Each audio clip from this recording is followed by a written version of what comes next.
Fala pessoal, bem-vindos ao Weekend, uma programação aí para quem quer ser o programador, desenvolvedor do futuro. E todo mundo seja bem-vindo, pessoal. A gente está abrindo aqui o evento da Weekend com conteúdo de front. A gente vai falar sobre as vantagens de fazer de ter um front, de ter um conteúdo front atualizado e com tecnologias de ponta, né? A gente vai focar bastante no React. E é isso aí, pessoal. Primeiro vamos para contextualizar o pessoal desde o do começo, desde a base ali, vamos falar um pouco sobre o que é ser front-end. É... E aí, pessoal, aqui a gente temos pessoas aqui que trabalham só com front e temos full stacks, né, que é no caso eu e o Gabriel, e o Felipe e o Celso, que são full stacks, né? Bom, primeiramente, obrigado, Felipe e Gabriel, Celso, pela participação. Deixa eu apresentar vocês aqui o Gabriel, que veio lá, que trabalha na VTEX, em Deva. E aí, cara, qual que é a sua maior responsabilidade lá no front? Como que é aí tua rotina no front-end, Gabriel? Hoje eu tenho um mix ali, né? Como eu sou full stack, né? Eu geralmente estou trocando, assim.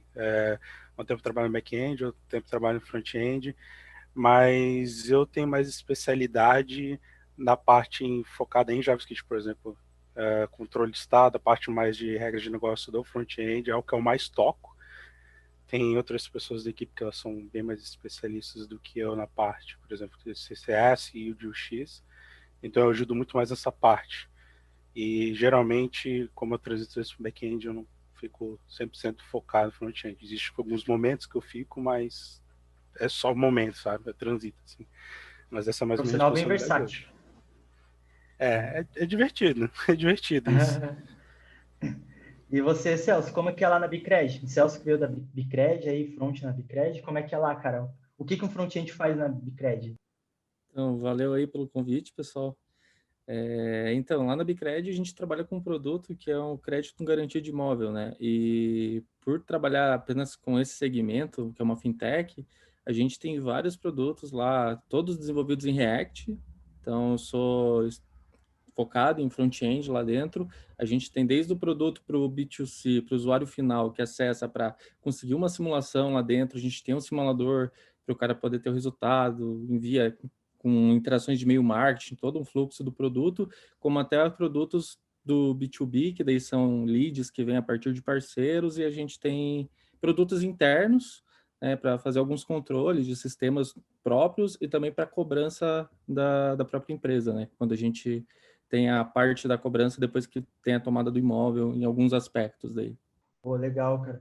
Bom, e o Felipe, que é também front-end, hoje ele está trabalhando como facilitador lá na Kenzie, mas já teve bastante experiência ali com front-end. Como que eram essas experiências, Felipe? Como que eram as suas E aí, trabalhos pessoal? passados, sua experiência passada? Cara, eu fui por 3 anos front-end, né? Cara, e foi uma experiência assim incrível, porque, como o Gabriel disse, cara, é muito versátil você trabalhar no front, porque você sempre tá. É uma área muito dinâmica, cara. Você tá tendo contato diretamente com o design, você tá tendo contato diretamente com a galera de lógica ali do back-end, você tem múltiplas facetas, assim, isso que mais me encanta dentro do front-end, cara. E estamos aí há 3 anos e agora ajudando a galera a ser front-end aqui dentro da Kenzie. Oh, legal, legal. Bom, agora, como fui um bom anfitrião, estou me apresentando por último aqui. Bom, sou o João Marcel, sou instrutor do Q2 na Kenzie. E, bom, de quase 10 anos aí de carreira, a maior parte eu trabalhei como back-end e me apaixonei pelo front-end quando eu conheci o React. Antes disso, eu lidava bastante, atuava bastante no front, mas não era com a mesma paixão como é hoje em dia, né? Ainda mais que, né, hoje em dia nem se compara, né? O que a gente tem hoje no front com o que a gente tinha antigamente, né? Mas, e o front-end? Bom, o front-end é aquele profissional, aquele programador que ele vai estar programando, a grosso modo, a tela, né? Basicamente, a tela, a camada visual que o usuário final, né? Quem estiver lá no navegador, quem estiver acessando o navegador, clicando no navegador, enfim, aquela telinha ali que o front-end desenvolve. E hoje em dia vai muito além, né? Vai muito além do que fazer um botãozinho, um campinho na tela, vai muito além do que fazer uma sombrinha ali na tela, né? Hoje em dia as coisas estão muito mais dinâmicas. principalmente porque a gente tem que reter o usuário, né? A gente tem que proporcionar uma experiência bem legal para o usuário, para ele continuar usando o sistema. E o Gabriel tinha comentado que tem uma equipe ali bem especializada no UX, né, que é a experiência do usuário, né? O que vocês mais prezam na equipe de vocês, Gabriel? Eu vou contar a parte de uma experiência de que eu passei por outras 2 empresas, né, antes de trabalhar na Vetex, que é onde eu trabalho atualmente.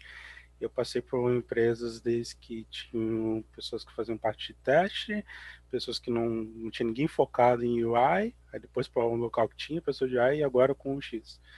Por minha experiência, isso faz muita diferença. A área de UX, ela tem muitos tópicos para ser explorados e estudar, e é algo bem complexo que, geralmente, se tu trabalha com UI, não quer dizer que vai chegar a pegar explorar todos os tópicos e conseguir absorver eles.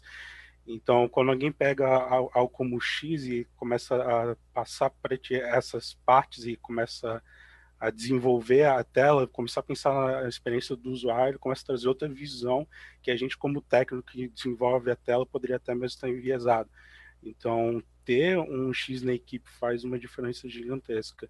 Inclusive, é muito bom por causa que, como vocês têm visões diferentes, um X em UI, você vai ter a sua visão mais técnica e um pouco enviesado por causa das soluções técnicas que tu entrega, e o do X vai tentar trazer a melhor experiência de usuário, mas não sabendo as limitações técnicas.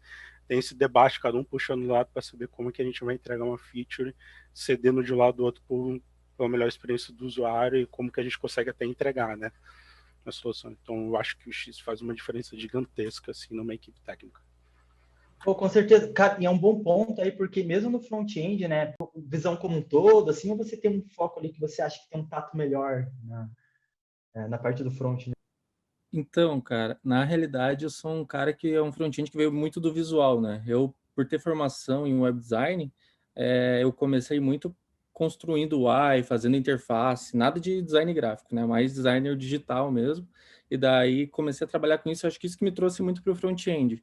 Então, hoje, uma das coisas que eu gosto muito de fazer são criar interfaces bem estruturadas, semânticas, com acessibilidade, né? Porque o front, igual você acabou de comentar, ele tem muitas vertentes, vai muito além do que a gente simplesmente falar que é uma divisão entre front e back ou só ser só a camada visual, né? Tem a parte que é de SEO, tem a parte que é de acessibilidade, a parte da semântica, a parte de UI, animação, né? Lógica, interação com o DOM. Então, a gente consegue diversificar muito nisso. Hoje, eu me vejo muito como esse profissional. Eu era muito focado nessa parte, muito com HTML e CSS, fazer muito bem isso, e hoje migrei para essa parte de React, por gostar muito dessa questão de criar componentes que são reutilizáveis e a gente conseguir abstrair componentes, escalar eles de forma dinâmica, utilizando boas práticas, né? Então, isso é muito legal de se ver a evolução que a gente teve desde pelo menos nos 7 anos que eu tenho de carreira, mais ou menos, ver como cresceu e evoluiu isso. Pô, cara, que da hora. Cara, acho que isso é um bom ponto, né, até para o pessoal que já sabe, mas eu já trabalhei com o Gabriel ali, quando a gente junto na Endeavor, ali na Vetex, né, e, cara, uma das coisas bem legais, assim, que o designer lá pirava mesmo, é a parte de componentização no React. Porque, assim, até para contextualizar melhor o pessoal, o React, como o jeito que você programa, o jeito que você desenvolve um layout no React, ele hoje em dia tem outras bibliotecas que fazem o mesmo, né? Mas pelo menos no mainstream foi o React foi pioneiro, né? Mas você tem uma visão mais micro do layout, né? Você começa a desenvolver um componente ali, você faz um componente que é talvez que é um botão ali. Você estiliza o botão, deixa ele da cor que o designer falou, e depois você reaproveita esse mesmo botão em outro site. E aí isso gera padronização do layout. Não dá estranheza no usuário, sabe? Às vezes o usuário vê um carnaval que tem um botão um pouquinho maior, outro menor ali, daí, sabe? Enfim, de estranheza, o usuário nem quer mais usar todo o sistema. Então, isso era algo que o designer pirava muito, né, né, Gabriel? Ele via, não, vamos componentizar, ele já fazia o botão, ó, todos os botões e sites têm que ficar assim. E o React permite isso muito bem, né? a gente consegue criar um componente botão que a gente reutiliza no site todo. Assim, acho que é algo assim, fenomenal assim, para o front-end. E como que está hoje, Gabriel? Como é que está ali a biblioteca de componentes? Como que estão as coisas lá na VTEX? Bem, vamos contextualizar um pouquinho, né? Eu vou dar exemplo em React, né? Com vários tópicos aqui. Eu estou falando, a gente trabalha com React, eu trabalho com React, né?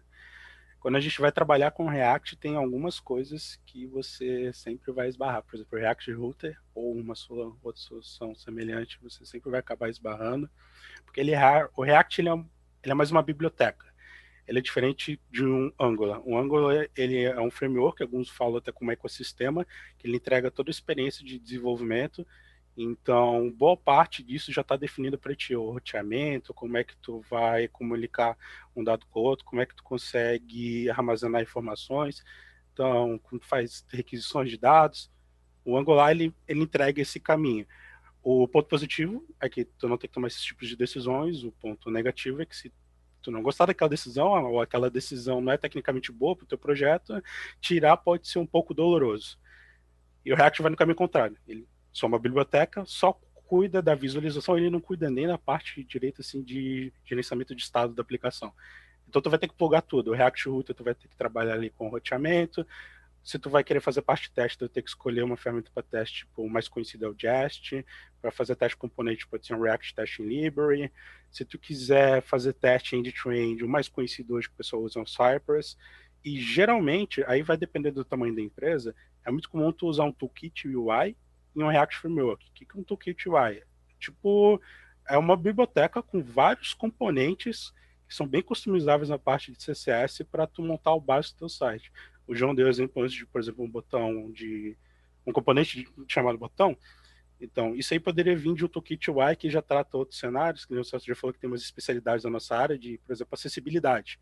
Acessibilidade, se tu não olhar isso por padrão, não vai vir. Isso não é algo que vai vir por padrão. Tu tem que ter esse olhar. E, por exemplo, um Toolkit UI, às vezes, vai ter mais cuidado com isso. O React, por exemplo, é um Toolkit UI que olha muito na questão de acessibilidade.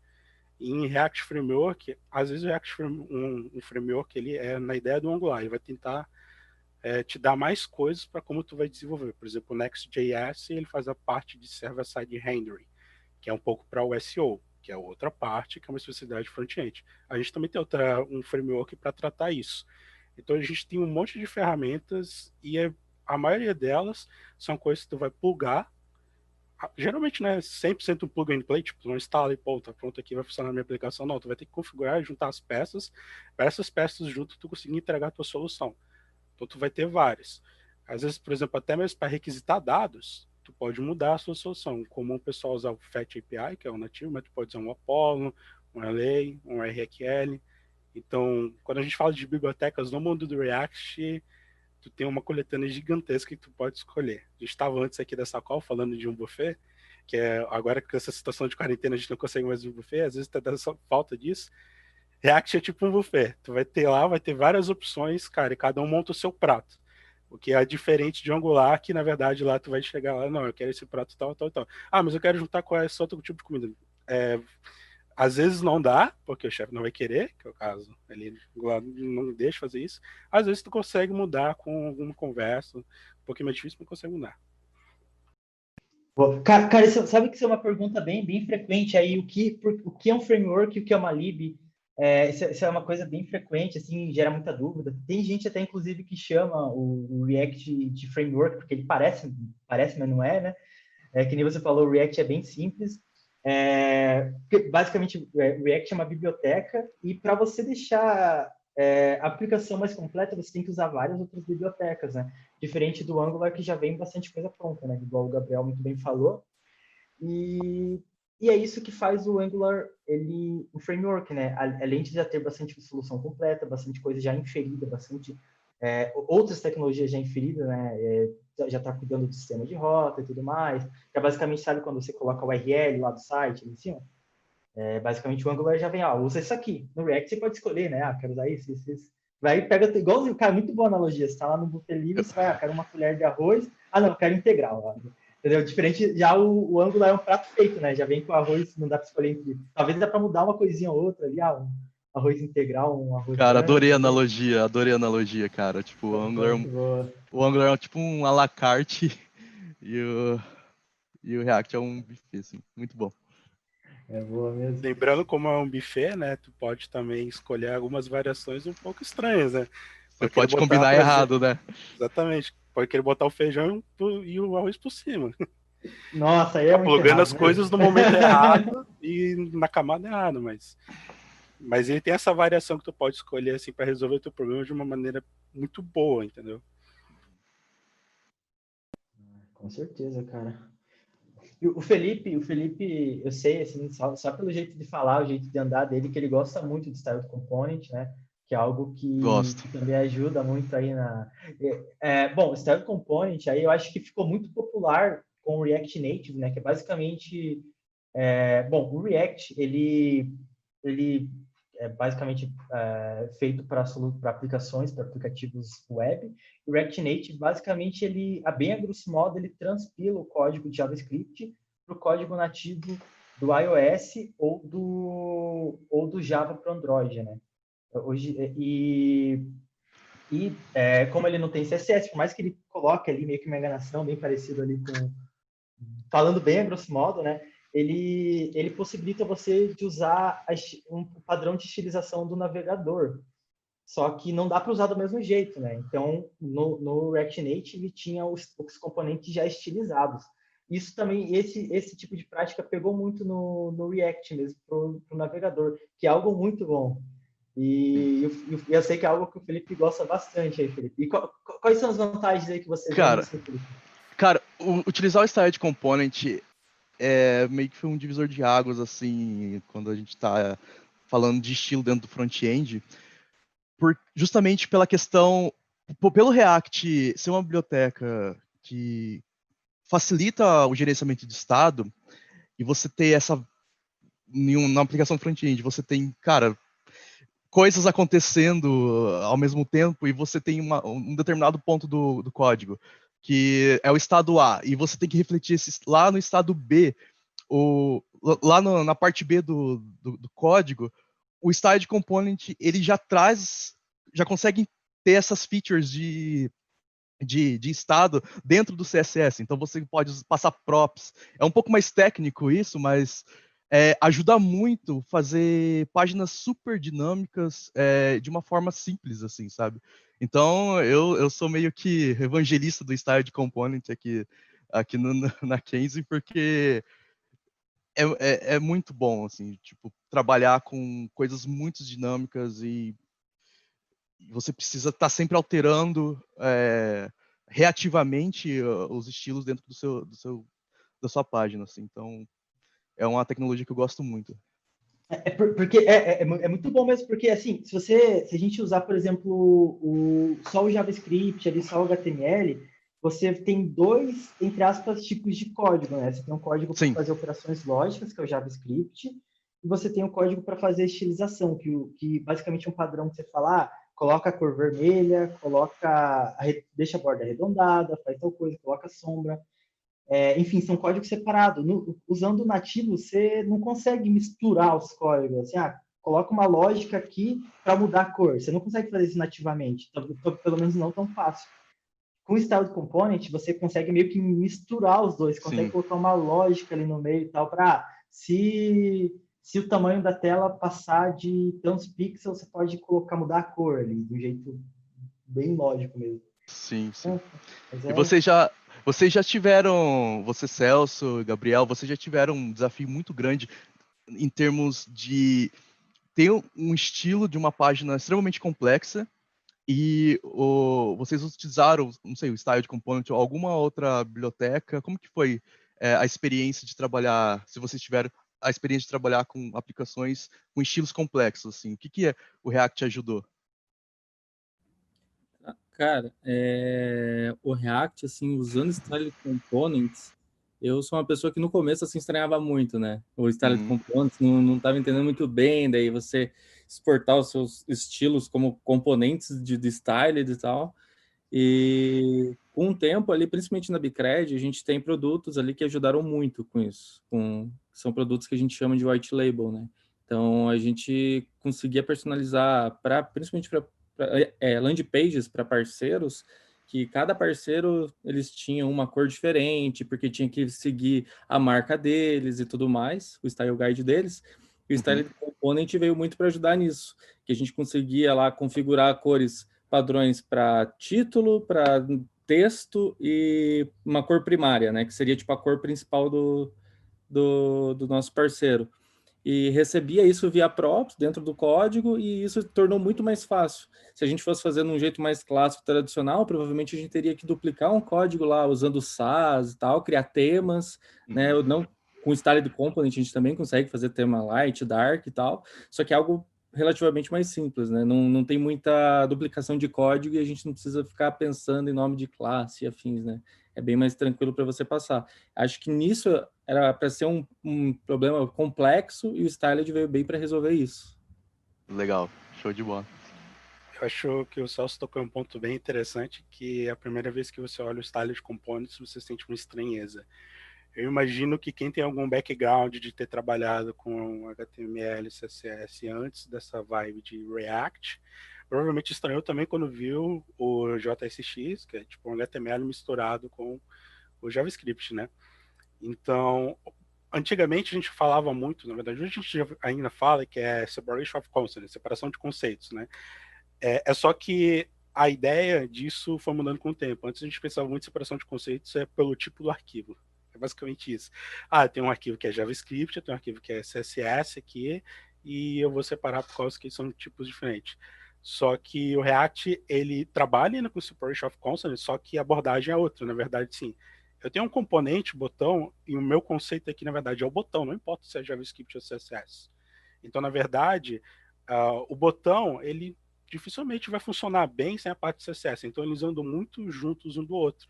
Então, para ele, tipo, por que eu preciso separar tanto se eles são fortemente ligados? Se eu separar, tipo, qual é o benefício que eu vou ter? Eu vou poder reusar isso no local? Na verdade, não vai, né? Porque o componente, eles são extremamente ligados. Então, ele inverte essa ideia de separação de conceitos pelo tipo de arquivo, agora, na verdade, foi um conceito que é componentização. E aí o Styled Components traz isso mais próximo ainda, e vou falar mais geral, né? CSS em JS, que é qualquer solução que consegue trazer o CSS para dentro do JS, que tu tá fazendo teu componente ali direto em um único arquivo e não tem problema tu misturar junto com o CSS, porque eles são intrinsecamente ligados, então faz sentido eles estarem juntos. E eles também resolvem outros tipos de problemas, né? Tá falando, por exemplo, eles estavam comentando os exemplos de tu poder reaproveitar um token entre várias páginas, por exemplo, um site que tem o Light Mode e o Dark Mode. Pô, como é que eles fazem aquilo ali? Bem, provavelmente a parte onde está escuro e uma corzinha um pouquinho diferente, um pouco mais escuro, menos escuro, eles devem chamar um token como primário, secundário, terciário. E esse token, quando tu clica naquela flag para ir para o modo escuro ou para o modo light, ele só vai mudar o primário lá para a cor white e vai mudar para a cor dark. Essa é a ideia. E todos os lugares que referenciam esse token automaticamente vão atualizar. Essa é a ideia. Mas o Styled Components também resolve outros problemas. Vou dar um exemplo. Código legado. Vocês vão esbarrar em código legado, não tem como fugir disso. E quando tu tem, por exemplo, um projeto que não trabalha com React e tu tá usando CSS normal, e o CSS não é escopado, o que é muito comum é colisão de nomes de classes. E isso o React não trata. Então, o Styled Components permite que tu pode fazer um CSS nomear uma classe para aquele componente, só que tu não vai afetar outra página que tem classe name semelhante, porque ele vai escopar aquilo lá para aquele teu componente. E, por exemplo, onde a gente trabalha aqui na Vertex, num dos sistemas, as últimas vezes que a gente teve algo que subiu, que deu problema, assim, relativamente importante, era CSS.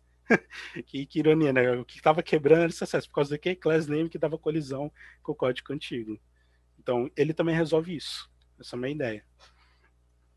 Boa. Não, com certeza. Isso, cara, é muito útil mesmo o Styled Component. Para explicar um pouco para o pessoal, rapidinho, explicar para o pessoal mais leigo, bom, basicamente você tem um class name, lá, uma classe que você usa para estilizar um botão. Por exemplo, você vai lá no CSS e fala, ó, e cria uma classe chamada, um seletor de uma classe chamada botão primário, e aí você vai lá e coloca todo, fala, o botão primário vai ser azul, com essa borda assim, com isso aqui. Aí você vai lá no botão e coloca esse seletor, escreve, coloca a classe dele e fala que esse vai ser o botão primário. Aí ele vai lá e pega essas estilizações. O problema que pode acontecer é que você pode colocar sem querer 2 botões primários ali no código, ali sem querer, e aí vai dessa colisão, assim, não sabe se pega uma classe ou outra. Usando Style Component, você não precisa nem pensar no nome das classes, você só fala, ó, usa essa estilização, que você meio que assim, é muito mais simples, assim, para não entrar muito mais técnico no jeito, não se aprofundar muito assim tecnicamente como usar, é bem mais simples. E o pessoal, vamos pegar aqui uma pergunta aqui do pessoal que está assistindo a gente. O Daniel Koganas, ele perguntou o que a gente acha do mercado ele tentar exigir mais de desenvolvedor generalista, no caso, né, o full stack, e menos um especialista, assim. O que vocês acham sobre isso? Vocês concordam com isso? Discordam? E aí, pessoal? Bom, vou começar aqui falando. Cara, eu acho assim, o mercado full stack, eu acho que ele vem assim para suprir necessidades de algumas empresas, mas isso não deixa de tornar essencial a posição de um front-end especialista e de um back-end especialista dentro das empresas que dentro do desenvolvimento tem muitas vertentes. Se você for estudar só front-end, cara, tem um universo, uma gama inteira de frameworks, libs e outros conceitos para você poder aplicar. E com certeza nunca a gente vai conseguir encontrar um front-end que domine tudo muito bem, assim. É a mesma coisa que funciona no full stack, assim, no meu ponto de vista. Mas é mais assim em relação às empresas, né? Eu basicamente gosto mais desse conceito mais de especialistas para conseguir dividir melhor essas duas águas aí. E você, Gabriel, que sempre foi full stack, o que você acha? Bem, vamos lá. Eu não fui sempre full stack, né? Eu vou dar um pouquinho de contexto, assim, porque eu estou 8 anos na área, trabalhando na área 8 anos, mexendo em programação faz uns 10, 9. Os primeiros 4 anos da minha área, eu era back-end. Eu só fazia back-end. Eu até cheguei a tocar em front-end algumas vezes, mas eu peguei aquela época, ou eu peguei pelo menos um código legado, que trabalhava muito com Float. Então a tela era toda baseada no Float, aquele site que vocês falam que é baseado em table, também tinha partes que era assim, então, cara, eu achei uma gambiarra nojenta, eu falei, não vou mexer com isso aqui, cara. Isso aqui não faz sentido para mim, não tem uma abstração que faz sentido para mim. Então, naquela época, eu não esbarrei com front-end. Depois eu acabei descobrindo o React, com a parte de JavaScript eu gostei muito, e aí eu acabei pegando front-end. E aí, os últimos 4 anos, eu estou como full stack, bastante focado em front-end, né? Um ponto sobre ser full stack é que depende de como você define o nível de um full stack, né? Qual a diferença de um full stack e generalista? É meio confuso de definir até isso, né?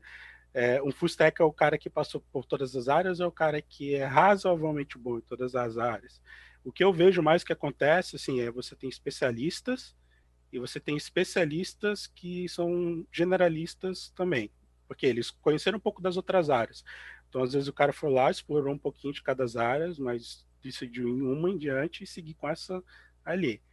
Se tu decidir por 2 ao mesmo tempo, tu vai ter que ter muito tempo na área para conseguir dominar as duas. É possível, mas é muito tempo na área. Então, atingir uma especialização ali, tentar atingir uma especialização nas duas áreas, e às vezes dependendo do nível de especialização que tu quer, às vezes é realmente impossível. Pô, eu quero ser muito especialista nas duas, pô, vai complicar. Não, eu quero ser um cara que eu considero que é acima da média em uma, mas muito, muito, muito boa na outra. Dá, mas é muito tempo, esse é o problema. E isso também depende. Esses perfis, uma coisa é você, como desenvolvedor, decidir na sua posição se quer ser um full stack especialista e ir para a empresa. Quando é uma empresa menor, full stack às vezes é muito interessante. Por quê? Porque não tem problemas assim que são tão complexos de back-end ou front-end. O problema deles é caixa. Eu tenho que desenvolver o software para manter a empresa e seguir em diante, e depois eu vou lidar com esses dados. Quando a empresa começa a crescer, tu começa a ter outros problemas que um especialista vai conseguir resolver. O full stack às vezes não vai conseguir resolver. Então tu precisa de especialista. Cara, esse é um problema aqui de demanda de back-end que o cara tem que ter passado muita vivência, focando muito tempo em back-end para conseguir resolver. Então se tu tá ali o tempo todo transitando entre as duas, tu não teve tempo, experiência suficiente para conseguir identificar os problemas que vai ter ali e conseguir resolver. Então também depende do modelo da empresa, né? Isso é bem importante, mas as coisas variam muito, assim, de empresa, sabe? Acho que o mercado, ele não é, assim, 100% padronizado, né? Acho que a gente tem a coluna dorsal meio que padronizada, mas vai muito além da espinha dorsal, né? Vai muito além. Realmente, cada uma tem uma experiência diferente, assim. Eu também, eu comecei como back-end e depois eu me identifiquei muito com front-end. E, assim, cara, a partir do momento... Acho que o ponto é a gente aprender a aprender, né? Porque, cara, para mim nunca teve tempo ruim, sabe? Eu tava lá no back, aí eu gostei do React, nossa, vou aprender o React. No começo eu tava me batendo um pouco no React, mas eu fiquei muito bom no React, e assim, eu não esqueci do que eu já sabia no back-end, sabe? E, bom, a gente acaba que a gente vai aprendendo ali, aprendendo aqui, deixa a gente um profissional versátil, sabe? A gente às vezes precisa, tá com problema ali no time de back-end, a gente acaba aprendendo, a gente vai para o time de back-end, acaba aprendendo, acaba ficando bom nisso também, aprende com o resto do time, aprende com os especialistas, né? E assim, cara, uma coisa que me dava raiva no Gabriel, que ele quando ele trabalhava junto, ele tava lá, mó bom assim, no React, né? Eu tava com foco no começo, uma parte. Quando eu tava trabalhando junto com ele, uma época eu ficava trabalhando no front, outra no back, às vezes eu ajudava estilizando até lá o front, às vezes ia lá pro back também. E aí o back ficava falando, não, meu foco é o React, meu foco é o React. Daí uma vez a gente pareou para resolver um problema no back-end. Cara, o cara era mó bom. Eu fiquei pensando, pô, o cara tá escondendo o jogo aí. Tipo, o cara é mó bom também no back-end, falando, não, meu foco é no React. Aqui, não sei o quê. Eu achei engraçado. Mas é isso. E você, Felipe, também tem uma visão aí de você que foi front, assim, qual é a sua opinião sobre? Cara, assim, a minha vida inteira eu fui front-end, mas... E eu sempre foquei no front-end. Front-end. Só que, eventualmente, já teve a necessidade de resolver alguns problemas pontuais no back. E naquele momento eu sentia falta. Cara, pelo menos o básico ali eu preciso estudar do back-end. É aquela coisa, eu sou especialista front, mas eu preciso ter uma noção um pouco do back-end para resolver determinados problemas, assim, sabe? Então eu acho que é bem essa pegada que o Celso falou. Você foca no área, você quer ser front? Beleza. É um universo gigantesco. Mas também saiba um pouco do geral, assim, do back, sabe? Sabe como que funciona uma estrutura de back-end, como que tá conversando com o banco de dados, tem uma abstração, sabe? Minimamente possível, até mesmo para conversar, porque você vai estar lidando muito com o time de back-end. Até para você saber ter um papo técnico, é importante você saber como que funciona. Opa, mutou, Felipe. É importante saber como funciona. É importante saber um pouco do back para ter uma conversa com o time de back-end, assim, sabe? Para ter repertório. Para o cara, assim, tipo, o cara do back-end chegar, começar a falar um monte de coisa e você não saber o que está acontecendo, assim, de fato. Então, eu acho que é importante, assim, mesmo os caras de front, saber um pouco do back. Essa que é a minha visão. É verdade. E às vezes a gente acaba gostando mais de um lugar e acaba querendo, de um dos lados, né? Acaba querendo Isso é aprender verdade. mais aquela área, né? Acho que é bem comum. É meio que É natural, né? É natural. Tipo assim, eu sou uma pessoa muito visual também. Então eu gosto de ver coisas sendo construídas assim, tipo, visualmente. Então, por isso que eu sou front-end, mas, cara, tem que... Um pouquinho ali do back é importante. E, cara, você dominando a lógica é lógica tanto no back quanto no front, né? Então, mas... Com certeza. Eu acho um então. ponto legal que o Felipe ali falou que tu tem que saber se comunicar com um back-end ou front-end, dependendo da tua área que você for seguir. Algo legal, tu ter assim um ponto que os dois geralmente se comunicam é a API. O back-end vai prover a API e você vai consumir. E às vezes tem alguns desafios dos dois lados de, cara, eu tenho desafios para consumir essa API e eu tenho desafios para construir. Se os dois lados não têm o mínimo conhecimento de um lado ou do outro, eles vão puxar sempre para o outro lado algumas certas dificuldades e isso pode acabar jogando para o lado errado os problemas a ser resolvidos. Então, às vezes é interessante conhecer, por exemplo, o básico ali, por exemplo, da parte da API para conseguir se comunicar ali, porque ele é um ponto que é a ponte de comunicação entre os dois. Então, se eu fosse dar uma dica para dizer, cara, qual é a parte legal para eu aprender, para eu comunicar com um time que é especialista, que é back-end ou front-end? Entender as nuances da parte mais da API, o que pode impactar numa API ser bem feita no back-end ou ser bem consumida no front-end. Às vezes, quando tu fala até de GraphQL, que é outra ideia de API, ela cai muito nisso. Às vezes as pessoas não vêem valor no GraphQL porque nunca viu como é que é consumindo uma API no front-end. Aí, pô, mas eu faço minhas APIs REST aqui e resolve, tá? Tipo, mas o front-end às vezes está tendo muita dificuldade de lidar com essas APIs. E às vezes o back-end nunca ter tocado no front-end não vai ter essa percepção e por isso que ele nunca vai achar interessante um GraphQL da vida. Então, às vezes isso é interessante. Tem tecnologias que precisam um pouco de conhecimento do outro lado para tu dar valor para elas, né? Exatamente. Não, isso deixa, com certeza, ter o mínimo ali de conhecimento nas áreas ali, deixa a comunicação muito mais rica mesmo, né? Isso, sem dúvida, né? Que outra pergunta aqui do Yuri Caetano, salve Yuri Caetano, aluno nosso, enfim. Será que um dia vai existir um framework WebAssembly? Na mesma frase, é igual o React, algo parecido, beleza. E quais as oportunidades barra skills que vamos precisar ter para o mercado? Então, vocês acreditam no WebAssembly, pessoal? O que vocês acham do WebAssembly? É promessa, vamos ver, não sei. Quem sabe daqui uns 10 anos. Então pessoal, só para contextualizar, né? Bom, o Assembly, ele é muito usado. Assim, bom, é uma programação bem de baixo nível, tá? Ele é um pouco acima do binário, né? Para contextualizar mais ainda, o computador, ele lida com todas as informações, todos os dados, com o que você está vendo na tela agora, o que você está vendo aqui no YouTube agora, tudo, o computador está lidando tudo como binário, beleza? E daí, acima do binário, tá ali também tem um WebAssembly ali. Tem um assembly, né? E por ele ser bem baixo nível, ele tem muita performance. Bom, e como a gente tem o front hoje? O front, obrigatoriamente, né, pelo menos 99% dos casos, no navegador, a gente precisa do JavaScript, porque os navegadores, eles interpretam o JavaScript.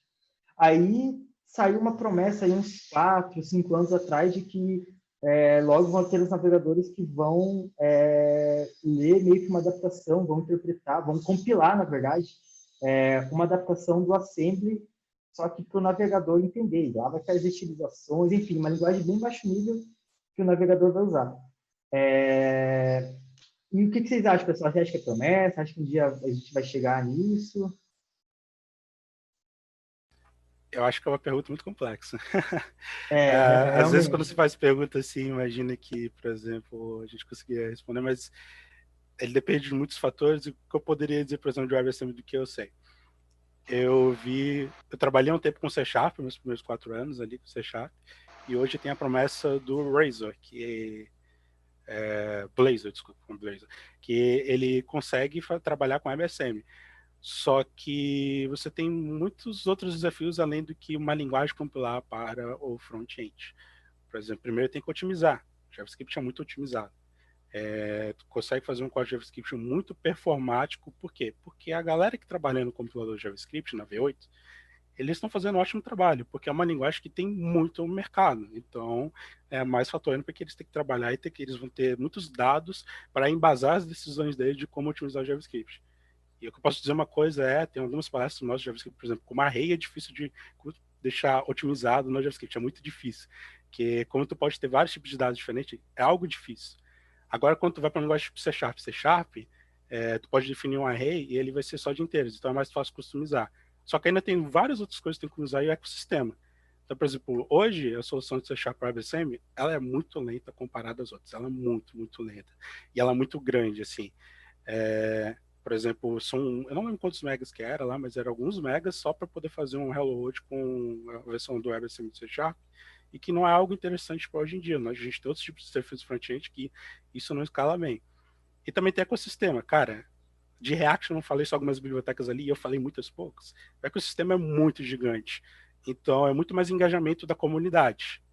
Então, eu não diria que é um fator técnico que vai decidir aquilo lá, mas é o engajamento da comunidade e pessoas que estão à frente disso. Às vezes depende muito mais das pessoas. Pessoas que são muito engajadas com aquela tecnologia, que estão apostando bastante naquilo e conseguem trazer outras pessoas junto com ela, é isso talvez que vai decidir mais. Então, se eu fosse dizer alguma coisa, seria pela comunidade, enxergar a comunidade. Isso é que vai fazer aí seguir em frente. Isso é verdade. Viu, isso que o Gabriel pegou um ponto bem importante ali, dele falar vários megas para fazer um Hello World. E por que isso acontece, pessoal? Porque quando a gente acessa um site, o que acontece? O navegador, ele baixa todo o código do site, ele baixa, assim, quando você acessa uma URL, o que ele faz? Pega o servidor e fala assim, ó, manda aí. E ele pega e baixa o código, baixa o HTML, baixa o CSS, baixa tudo, e aí começa a interpretar e aparece como mágica ali, visualmente, a tela para você. No WebAssembly teria que fazer a mesma coisa, mas além disso, isso ia ser compilado, né? E geralmente, pelo que o Gabriel falou, seria um compilado bem grande para fazer algo mínimo. Então, eu também acho que tem bastante limitações ainda. Minha opinião é que eu acho difícil pegar, e ainda se pegar ainda, eu acho que sim, o React vai transpilar para o WebAssembly, então a gente vai continuar escrevendo JavaScript. Então, eu acho que esse vai ser o futuro, cara. Vai ter ali um cara no meio que vai transpilar. Desculpa, vai falar. Imagina, eu acho que esse vai ser o pulo do gato, cara. Vai ter... Pra gente mesmo, pro desenvolvedor, não vai mudar muita coisa, eu acho. Mas pode mudar a infraestrutura interna ali, mas... O João, na verdade, ele pegou um assunto, eu acompanhei uma live da galera do React, do Kotlin, e eles já pensaram em reescrever partes do React com Rust. Então, na verdade, essa posição dele, que é bem interessante, já está cogitada. O motivo de escolher Rust é que Rust é uma linguagem, assim, para escrever mais baixo nível, ela é muito mais performática. É muito por causa do garbage collector que não existe em Rust e JavaScript tem. Garbage collector é algo muito mais baixo nível de linguagem para aprender, mas o ponto é, isso é algo muito custoso. A maioria das linguagens de mainstream, todas elas têm o garbage collector, ou tu tem que gerenciar as coisas na mão, o que é muito perigoso ser assim. Tu pode fazer memória líquida muito fácil em ser, e o Rust resolve isso. Então, por exemplo, pode ser nicho. Por exemplo, eu estou usando React em JavaScript, mas por baixo ele é em Rust. É a mesma coisa que a galera Python. Python, vou dar um spoiler, quem acha que Python é rápido. Python não é rápido. Python é uma linguagem muito lenta.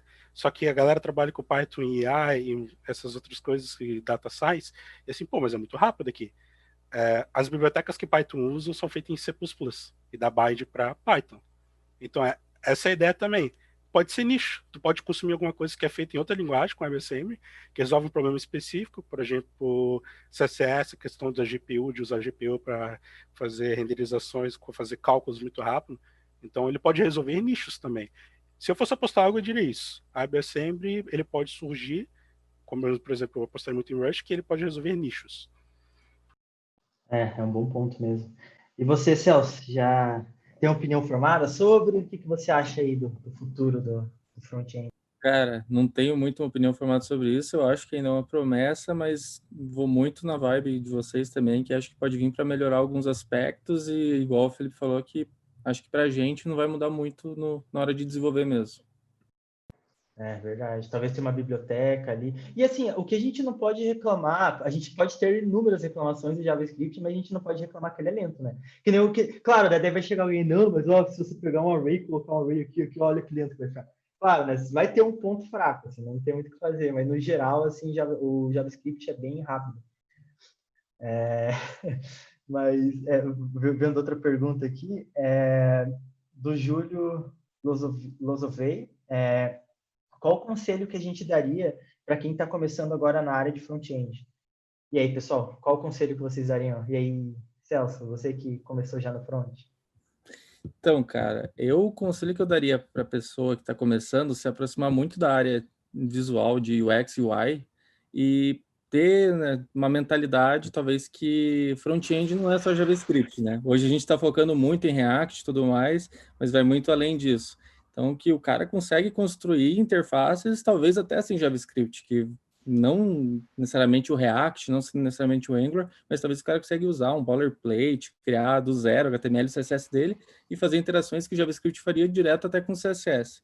Então, é estudar muito essa parte de linguagem de marcação antes de partir para o JavaScript, mas sempre estar alinhado muito com o visual. Eu acho que esse é o principal ponto para o cara que quer se tornar especialista em front-end. Assim. Boa. Eu também, cara, tipo, se eu fosse dar uma dica, cara, foca no fundamento. Fundamento, JavaScript, HTML, CSS. Quebre muita cabeça ali, para depois, quando você entrar numa biblioteca como o React, você vai ver um novo mundo, assim. E esse novo mundo não vai ser mágico, porque pode acontecer o engano da pessoa nunca ter tido nenhum contato com o desenvolvimento front-end, pular essa etapa do JavaScript puro e já cair dentro de um framework e a pessoa ficar meio que refém daquele framework. Isso pode ser um grande erro. Então eu recomendo, cara, fundamentos, HTML, JavaScript, CSS. Gostei bastante do ponto do Felipe ali, reiterar umas coisas, por exemplo, que falou de fundamentos e às vezes ficar refém de framework. Às vezes é comum quando tu ganha um framework que entrega muita coisa para ti, por exemplo, tu não precisar saber bem JavaScript para fazer front-end. Isso é comum. Sim, eu já fui refém disso. E, por exemplo, acontece ao contrário no React. Eu já vi às vezes muita gente que, por exemplo, não mexia muito com front, era back-end, mas usava um framework no front, aí teve que mexer com o React, achava React ruim. Aí tu vê as críticas, tava reclamando de JavaScript, não tava reclamando de React. Pô, tem que fazer isso aqui, mas cara, isso é só JavaScript, essa parte. Esse trecho de código só tá fazendo JavaScript. Então, tem algumas bibliotecas que exigem que tu conheça mais fundamento para trabalhar bem com elas. E o React é um desses. Às vezes jQuery é mais ainda, por exemplo, porque tu vai ter que conhecer do DOM. Se tu não conhecer do DOM, vai ser antiperformático. O React te abstrai tudo isso. Eu vou dar um exemplo do jQuery ali, que o jQuery, antigamente o pessoal, para conseguir otimizar um pouco as interações na tela, eles precisavam fazer o que a gente chama de Event Delegation. Tu tem uma tabela e tu quer clicar em qualquer item da tabela. Se tu botar um evento em cada um dos itens, essa tabela tem 500 itens, tu tem 500 eventos na tela. Event Delegation, tu botar só um evento na tabela inteira e quando tu clicar em um item, jogar para um trecho de código que é responsável por aquele item. E React faz isso por baixo dos panos. A gente vincula uma função, mas o React está fazendo isso por baixo dos panos. Então, por isso que às vezes o fundamento, dependendo do que tu precisa, precisa muito mais conhecer os fundamentos. Se eu fosse dar mais uma dica, é que você tem que achar o que você gosta dos tópicos de programação. A gente tem muitos tópicos, o Celso reiterou no começo, tem muitas áreas em front-end, e o quanto antes tu ir explorando elas e tu descobrir, pô, cara, essa aqui que eu gosto, estudar ela vai ser muito mais fácil. Por quê? Porque tu vai gostar de estudar. E tu vai conseguir pegar o teu tempo livre, por exemplo, investir nisso e tu não vai se sentir incomodado. É diferente, tem coisas que tu tem que estudar, pô, cara, mais 2 horas naquilo lá. Tu começa já a pensar, então, tipo, isso às vezes atrapalha. Então, no começo, se tu descobrir o que tu gosta, é muito interessante, porque isso vai acelerar o teu estudo. Eventualmente, tu vai ter que estudar coisas que tu não gosta que são necessárias para tua área, não tem como fugir disso. Só que depois que tu pegou o caminho para se tornar mais especialista, tu já sabe as dores. Cara, eu já sei que quando eu não estava conseguindo resolver esse tipo de problema naquela tecnologia, naquele tipo de tópico, eu recorria a esses tipos de canais de comunicação, esses locais, para aprender. E aí eu vou conseguir me virar melhor nesse novo tópico que eu não sou tão bom e eu nem gosto. É aquele do aprender a aprender, né? Com certeza, aprender é a chave. Assim, eu concordo muito, assim, fundamentos de JavaScript, aprende ali até sendo um pouco mais específico, aprende muito método de array, cara, aprende muito método de array, que eu acho que é o pulo do gato ali nas bibliotecas principalmente o React, né, usa muito método de array. Então, quando você estiver estudando, lembre-se desse nome, método de array. Também eu viria bastante artigos sobre responsividade, que hoje está bastante em alta, né? Hoje em dia a gente não faz um sistema web só pensando no navegador, né? A gente já pensa que boa parte dos usuários vão acessar pelo celular, o tablet. Então a gente já pensa assim, ele responder de acordo com o tamanho da tela, né? Então acho que responsividade também ia ser legal. E, com certeza fundamentos, assim, fundamentos acho que é o principal. Concordo muito sim, com vocês. Aí a Franciele Cristine, também aluna nossa, ela Ela perguntou, a pergunta dela foi, ser super especializado em uma área é bom ou ruim? Tipo UX ou UI? E aí, pessoal, ser super especializado, o que vocês acham? Ser aquele especialista lá, especialista, que todo mundo fala assim, não, esse cara aí sabe tudo de UX, sabe tudo de UI, o que vocês acham sobre? Olha, quando eu penso num cara que é super especialista, isso vai depender um pouco, às vezes, da soft skill da pessoa. É claro que ser um super especialista é bom para você, você tem ótimas skills técnicas e consegue resolver os problemas. Só que a pessoa tem que entender muito do contexto que ela está inserida. Se eu estou trabalhando para um site, por exemplo, e-commerce, que e-commerce, quando tu tem evento de Black Friday ali, pode considerar que vai ter, sei lá, 1 milhão, 10 milhões de pedidos no dia. Tu vai ter que otimizar as coisas no nível para atender isso, que tu vai ter que ser muito especialista para fazer isso. Só que toda vez que tu otimiza alguma coisa nesse nível, tu vai estar degradando outras coisas, por exemplo, legibilidade, simplicidade, então tu pode estar degradando outras coisas. E tu tá fazendo isso em prol para atender uma demanda que eu preciso atender 10 milhões de aquisições um dia e essa tela aqui não está conseguindo lidar com isso. Se você é subespecialista e consegue fazer isso, agora tu vai para um caso que tu tá fazendo o sistema aqui, vamos fazer o sistema interno, que uma pessoa do nosso time financeiro vai utilizar. É uma pessoa só que está acessando teu site. Se tu otimizar o código naquele nível lá, tu vai estar deixando complexo, vai estar pegando todo o teu tempo, que se você é um especialista, você é caro também, e investindo no local errado. Inclusive, se você é muito especialista, botou tanto tempo ali, se outra pessoa que for tentar mexer ali não é super especialista, ela vai ter dificuldade de mexer naquilo ali, tu deixou complexo à toa. Porque não está dando benefício, é só um usuário. Isso não trouxe benefícios. Então eu diria, ser especialista é, sim, muito bom, você só tem que saber o contexto para você não aplicar essas técnicas super avançadas que você tem em lugar que não precisa aplicar elas. Então seria isso. Eu acho muito legal essa palavra aí que o Gabriel usou, contexto, que eu acho que é o mais importante aí nesse sentido, quando o cara é especialista. Realmente, esse lance de criar complexidade, se o cara for no micro ali, deixar da melhor forma possível performar o site, seja o que for o sistema, outras pessoas que não são, realmente vai acabar prejudicando.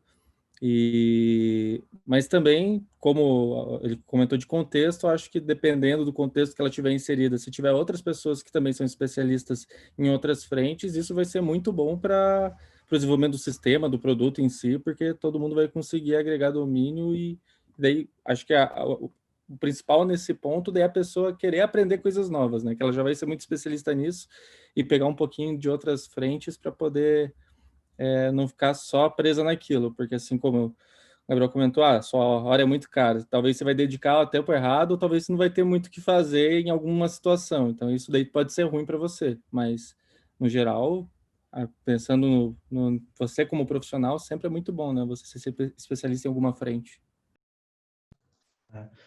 Com certeza. Assim, eu já trabalhei bastante em startup, né? Agora, o que eu acho que aquilo que eles comentaram, concordo muito. Às vezes, você sendo super especialista, às vezes você perde um pouco da versatilidade. E, às vezes, por conta do mercado mesmo, as empresas precisam muito de velocidade. Então, às vezes, a empresa prefere testar algo rápido para tentar já errar rápido, para ver se não for aquilo, já tentar outra coisa.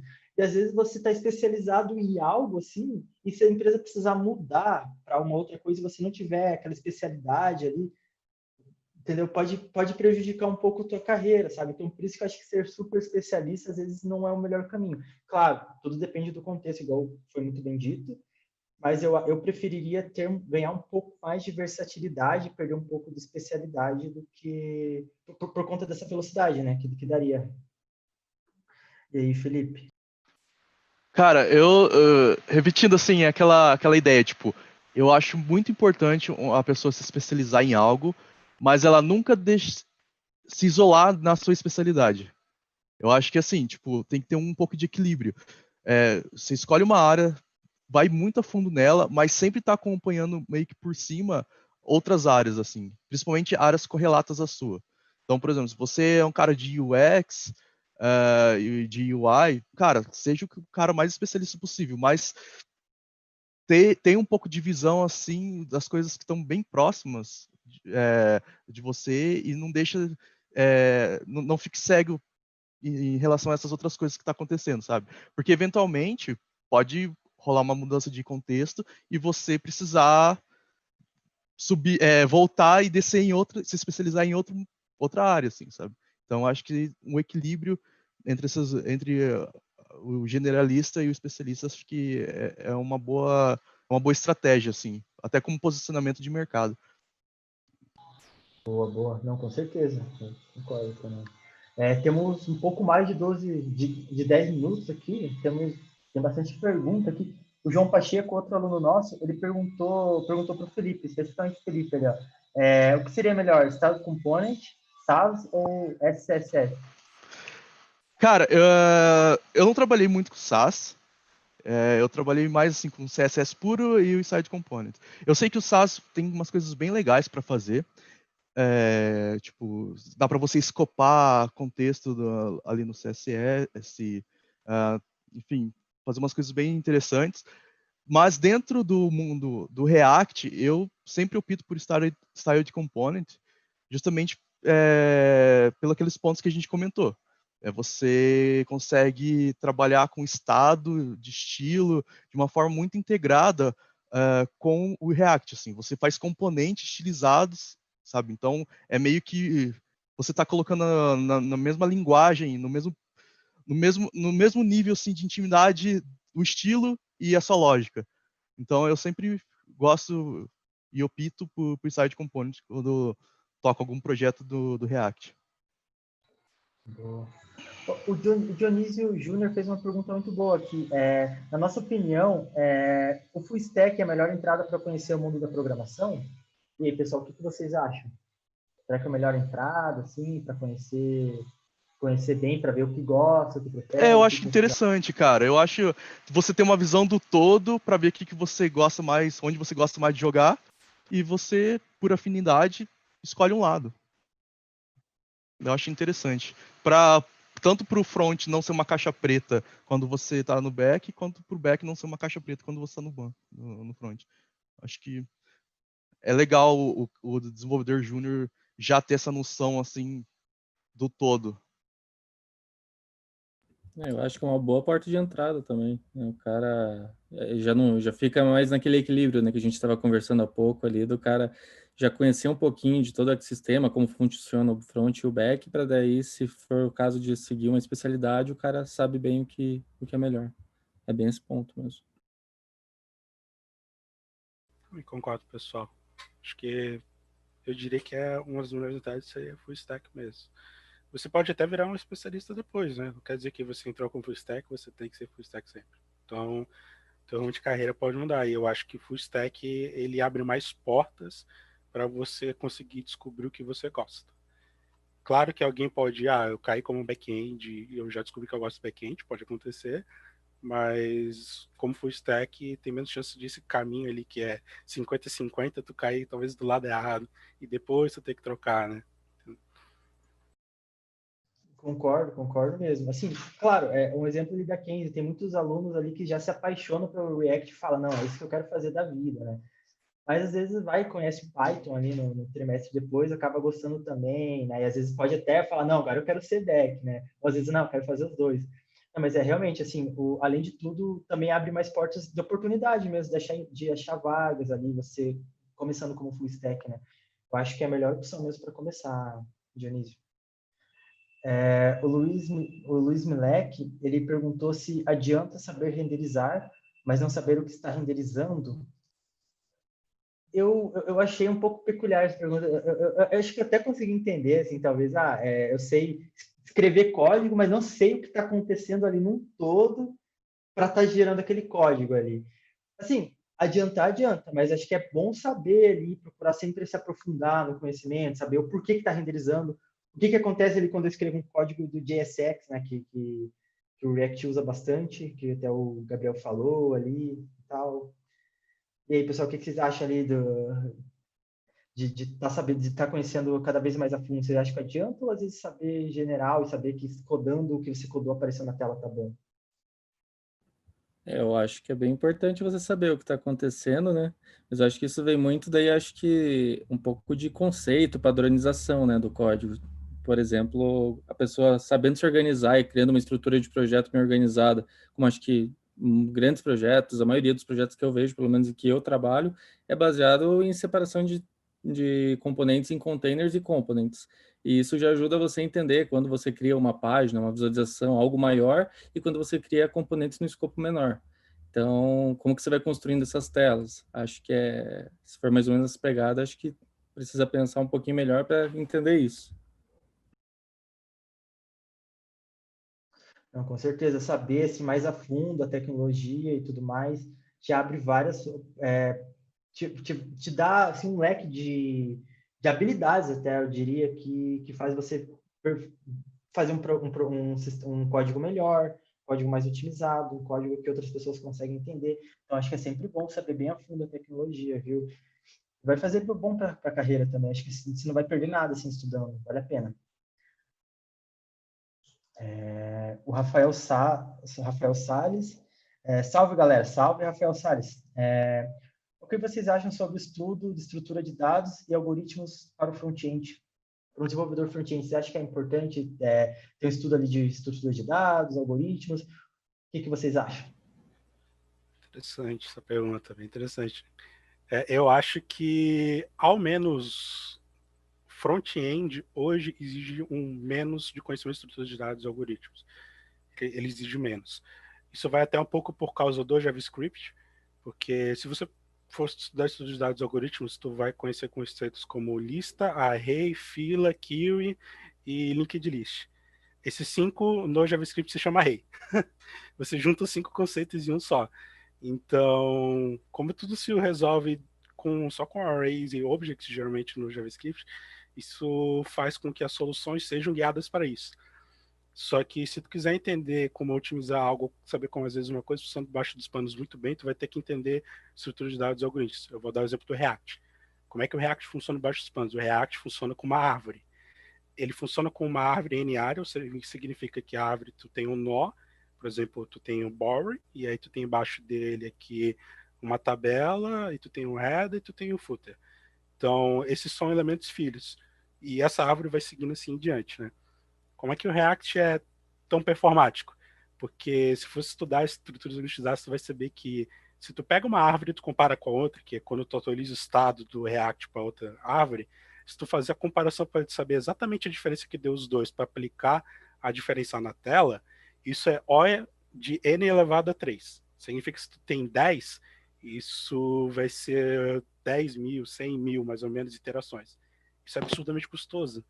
Como é que eles resolvem isso? Eles resolvem isso de outra maneira, com uma heurística lá que vai para o ON. Mas, tipo, se não tem conhecimento de estruturas e algoritmos, eles, por exemplo, não conseguiriam fazer esse tipo de otimização. E o React, que é performático hoje, seria absolutamente inviável, tá? O de n elevado a 3 eu posso dizer, é absolutamente inviável, não daria para usar isso. Eles tiveram que usar algumas heurísticas para resolver isso, que tem alguns trade-offs, e só quando tu pega estruturas de dados e algoritmos, tu vai conseguir resolver esses problemas. Realmente. Foi uma boa pergunta mesmo ali, e também bem interessante esse ponto de como o React funciona por baixo dos panos ali, ele tem todo o que eles chamam, na documentação do React lá tem do algoritmo de reconciliação, beleza? É bem interessante mesmo isso que o Gabriel falou. Para quem quiser saber mais, tem lá na documentação do React, algoritmo de reconciliação, bem legal mesmo. E sobre saber a estrutura de dados e algoritmo, eu também acho que não é tão necessário hoje. Eu acho que hoje em dia vale muito mais a pena focar em aprender a tecnologia, aprender o React em si, saber tudo que você consegue fazer com o React, do que focar em estrutura de dados. Beleza? Acho que hoje em dia é muito mais preciosismo, minha opinião. E vocês, pessoal? Cara, eu acho assim. Muitas estruturas de dados e algoritmos já está abstraído dentro da linguagem para a gente. Tanto é que não se faz tão necessário aprender. Mas eu acho que caso você queira atingir um pouco mais de senioridade, você quer saber como que funciona as coisas por debaixo dos panos mesmo, daí eu acho interessante você começar a pensar em, tipo, fazer análise de algoritmo, essas coisas. mas é uma questão, assim, de entender como funcionam as coisas por debaixo do capô, assim, sabe? Mas não que você não saber isso, você não vai conseguir fazer uma página ali, um layout, alguma coisa, sabe? Eu acho que isso, se você está começando, não se estressa muito em querer aprender como fazer o balanceamento de uma árvore binária ali. Não fica perdendo muita cabeça com isso agora.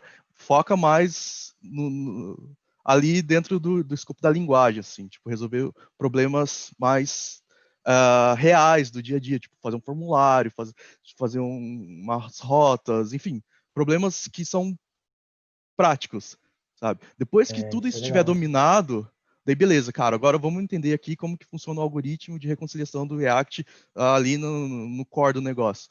Daí é interessante. Seria Legal. basicamente usar a primeira, né? Se for dar uma dica, Exato. isso. Tu pode começar aprendendo só a usar os algoritmos. E tem muito algoritmo. Eu vou dizer assim, se eu fosse dar dica de JavaScript só tem que conhecer dois. Array e entender como funciona o dicionário, que no JavaScript é um objeto. Esses dois tu resolve a maioria dos problemas. E provavelmente vocês estão codando já em JavaScript, já usa. Só conhecer um pouquinho melhor para... então na verdade esse cenário aqui que eu usei array, eu podia ter usado o objeto. Então, tipo... Aí depois você vai levando, vou aprender os outros algoritmos. Depois eu aprendo como ele funciona embaixo dos panos. Mas também vai depender do teu produto. Às vezes o produto, por exemplo, árvore, talvez nunca vai precisar. Eu precisei usar quando? Com GraphQL uma vez. Mas dia a dia, É muito específico, quase né? nunca Um vai problema usar, muito né? específico. O mundo real, às vezes, não cobra isso, né? Uhum. Legal. Ó, tem uma pergunta muito legal aqui, ó, do Thales Feitosa. Ele perguntou a qualidade que a gente busca para um Dev Júnior. Se a Bcred fosse contratar um Dev Júnior ali, Celso, o pessoal está bem empolgado para começar a trabalhar ali, ser Dev, o que vocês recomendariam o pessoal trabalhar, assim, soft skill e hard skill? Olha só que legal lá. Tem vaga, hein, de estágio de front. Ó, fica a dica aí, pessoal. Fica a dica pra galera. Putz, então, hoje a gente, por todos os produtos serem React, acho que o mínimo da pessoa, pelo menos, saber criar componente, ter mínimos conhecimentos com Style Component, já vão fazer ela conseguir se virar ali. Acho que isso a gente já consegue ter ali um cara júnior trabalhando com a lib. Ou se fosse um cara mais focado no visual, que trabalhasse com campanhas e marketing, também tem produtos que a gente tem o blog, que é aqui em WordPress, tem o site que também é em Gatsby, na real, com React, mas o cara tendo boas noções ali de HTML, CSS e JavaScript, ele já conseguiria ser um Dev Júnior ali na Bcred. E ajudaria bastante. Boa. E no seu time, Gabriel, o que vocês procurariam lá? Um Dev Júnior?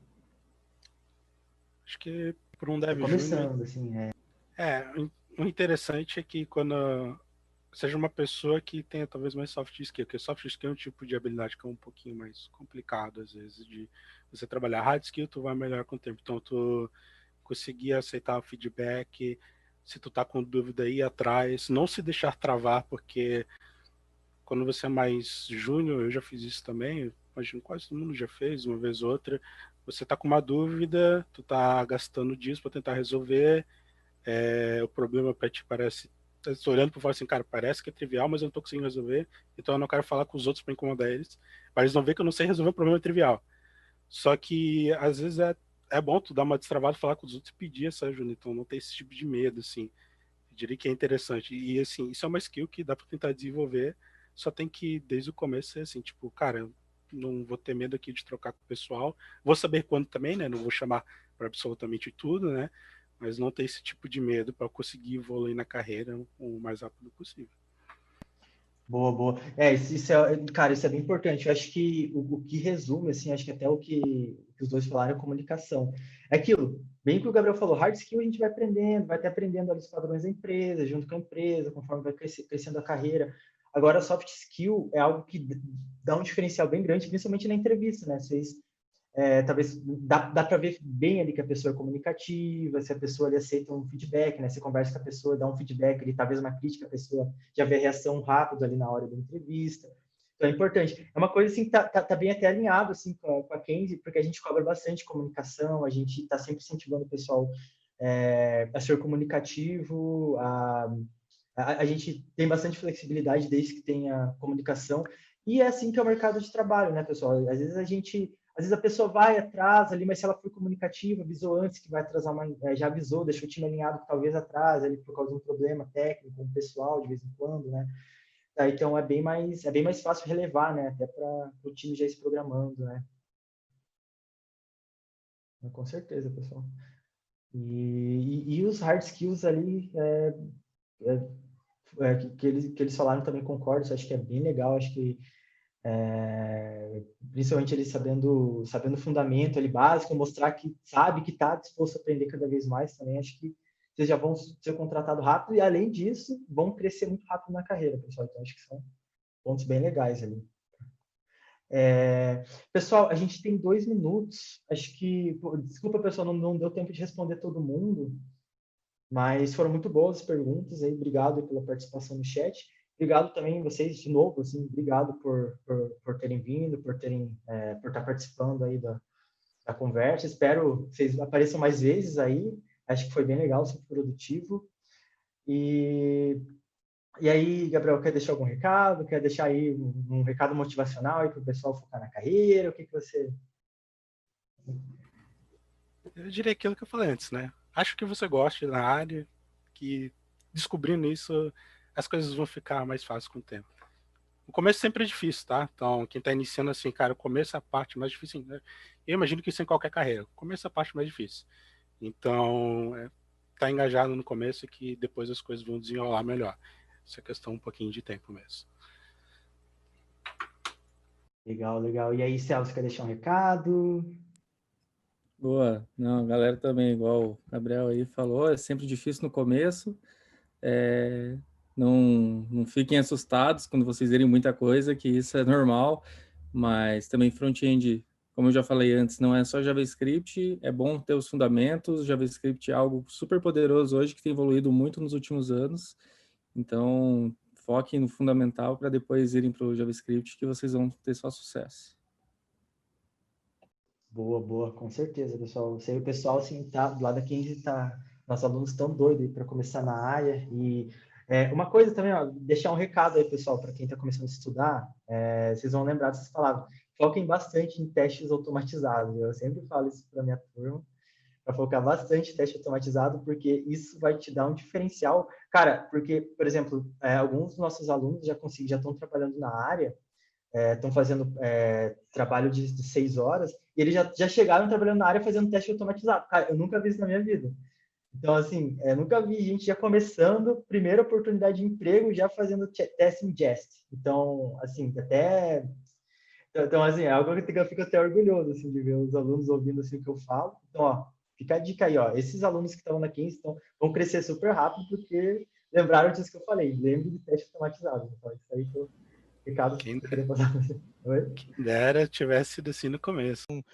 O perfil, assim, não só desenvolvedor de front-end, mas um perfil de desenvolvedor, você tem que estar sempre com cabeça aberta para novos desafios, sempre estar buscando, pesquisando. Você tem que ser muito autônomo, tipo, no sentido de buscar conhecimento. E eu acho que é isso, você combinar a vontade, a curiosidade de ser desenvolvedor e ter uma rotina de estudo, ter dedicação e ter paciência, principalmente no começo.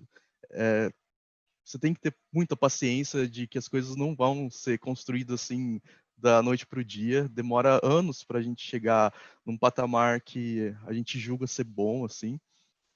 Mas, cara, não desista, assim, tipo, com paciência e perseverança a gente consegue chegar nos lugares que a gente quer, assim. Com certeza. A área de desenvolvimento é muito promissora, então vale muito a pena insistir, Sim. insistir, insistir. Vocês vão se deparar com bastante bug, que vocês vão demorar para corrigir, vão se deparar Sim. com bastante erro, que vai demorar para achar a solução. Mas persistência, pessoal, é muito boa. O céu é o limite assim, para a carreira de Sim. dev, tá? Então, continuem firme, pessoal, que vale a pena. Boa, pessoal.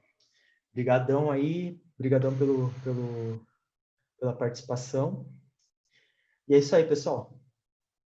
Valeu, galera. Valeu. Até mais, Vai, pessoal. pessoal. Valeu, galera.